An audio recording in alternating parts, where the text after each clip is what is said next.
મિત્રો આજે આપણે બનાવીશું વેજીટેબલવાળા ચણાના લોટના પુડલા।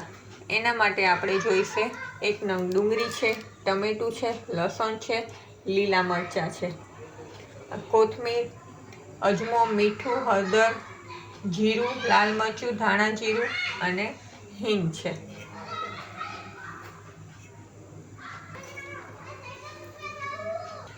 હવે પૂડા બનાવવા માટે મેં આ ચણાનો લોટ 2 વાટકી જેટલો લીધેલો છે અને એમાં આપણે નાખીશું ડુંગળી, ટમેટા, લસણ અને લીલું મરચું।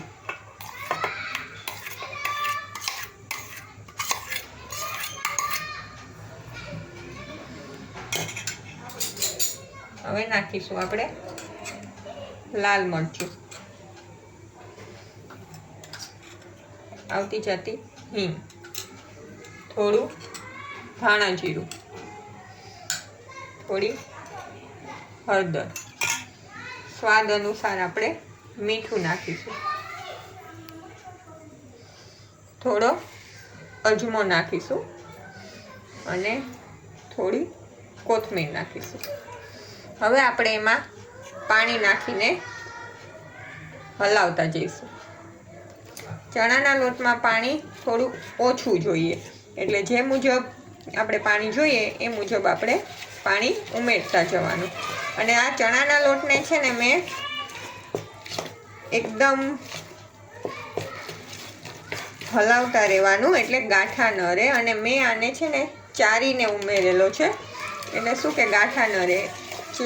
ચાર્યા વગર તમે જો નાખશો તો થોડા ગાંઠા રહી જશે, એટલે હંમેશા ચણાના લોટનો ઉપયોગ કરો ત્યારે તમારે થોડું ચારીને જ એનો ઉપયોગ કરવાનો અને જરૂર મુજબ તમારે પાણી ઉમેરતા જવાનું।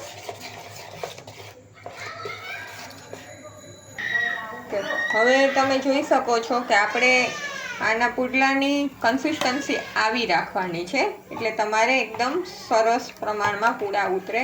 એના માટે મેં લીધું છે અહીંયા ઢોસાની લોઢી લીધી છે, અને એ તમારે, અને આ સ્પેશિયલ એનો ચમચો છે, ઢોસા છે, પૂડા છે, બધું બનાવવા માટે।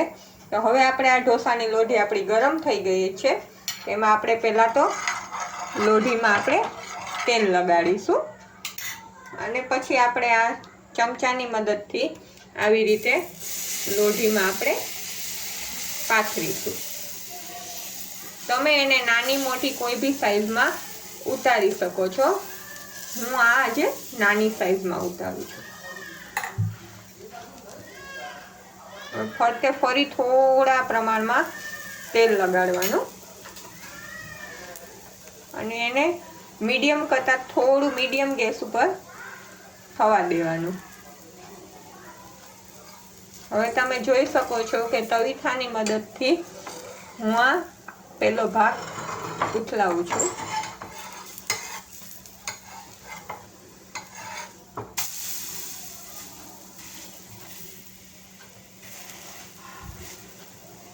હવે પાછળનો ભાગ થવા દેવાનો।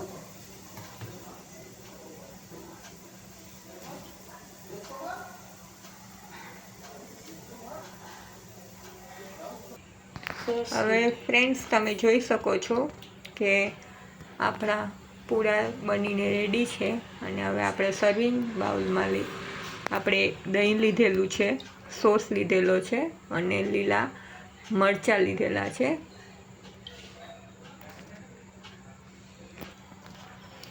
તો મિત્રો હવે ચાખીને અમને કહેજો, ગમે તો સૌને કહેજો, ના ગમે તો અમને કહેજો, અને અમારા વિડીયોને લાઈક, શેર અને સબસ્ક્રાઈબ જરૂર ને જરૂર કરજો, અને સૌએ મિત્રોને મારા જય શ્રી કૃષ્ણ।